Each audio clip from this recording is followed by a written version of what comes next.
મારી કબીર સિંહ તો હું પણ આજકાલની જોની સિંહ प्यारी समझ गई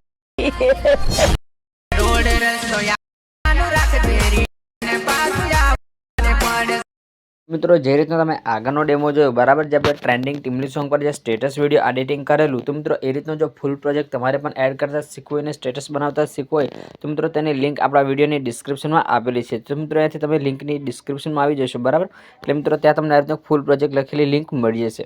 તો મિત્રો એની પર તમારે કંઈક આ રીતનું ટચ કરવાનું રહેશે.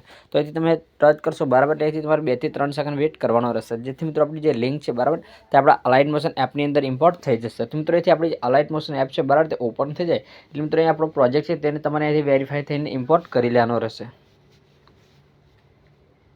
તો મિત્રો આ રીતનું જે આપણો પ્રોજેક્ટ છે બરાબર અહીંયાથી વેરીફાઈ થઈને ઇમ્પોર્ટ વાળો ઓપ્શન આવી જશે.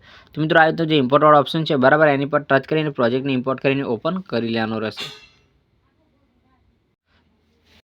તો મિત્રો આ રીતનું જે પ્રોજેક્ટ છે બરાબર ઇમ્પોર્ટ થઈ ગયા એટલે મિત્રો તેને તમારે કંઈક આ રીતનું ઓપન કરવાનો રહેશે. તો મિત્રો આ પ્રોજેક્ટ ઓપન કરી લેશો બરાબર એટલે મિત્રો ડાબી બાજુ 2 આંખવાળો ઓપ્શન મળી જશે. તો મિત્રો બંનેને આ રીતના તમારે ટચ કરીને ઓપન કરી લેવાના રહેશે. મિત્રો આ રીતના બંને ઓપન થઈ જાય બરાબર એટલે મિત્રો તમને આ રીતનું એક બીજા નંબરનું ગ્રુપ મળી જશે. તો મિત્રો જે બીજા નંબરનું ગ્રુપ છે બરાબર એને ટચ કરશો એટલે મિત્રો ઉપરની સાઈડ તમને 3 ડોટ વાળો ઓપ્શન મળી જશે. તો ત્યાં તમારે એકવાર ટચ કરી મિત્રો લાસ્ટની ઉપર જે અનગ્રુપ વાળો ઓપ્શન મળી જશે. તો ત્યાં ટચ કરી તમારે કંઈક આ રીતનું અનગ્રુપ કરી લેવાનું રહેશે. તો મિત્રો આ રીતનું અનગ્રુપ કરી લેશો બરાબર એટલે જે રીતનું તમે ડેમોમાં જોયું તે રીતનું આપણું જે સ્ટેટસ છે ફૂલ પ્રોજેક્ટ તમને અહીંથી મળી જશે. તો મિત્રો આ રીતનું સ્ટેટસ ક્રિએટ થઈ જાય બરાબર એટલે આને તમારે ડાઉનલોડ કરવા માટે ઉપર સેટિંગની બગલમાં જે એક્સપોર્ટ ઓપ્શન છે બરાબર ત્યાં ટચ કરી મિત્રો અહીંથી તમારા મોબાઈલમાં જે પણ સપોર્ટર એને સિલેક્ટ કરીને વિડીયો એક્સપોર્ટ કરવાનો રહેશે. તો અહીંથી તમારે 720ને સિલેક્ટ કરીને જે એક્સપોર્ટ વાળા ઓપ્શન પર ટચ કરી વિડીયોને ઇમ્પોર્ટ કરી લેવાનો રહેશે. મિત્રો આ રીતનું જે પ્રોજેક્ટ છે તે ડાઉનલોડ થઈ જશે.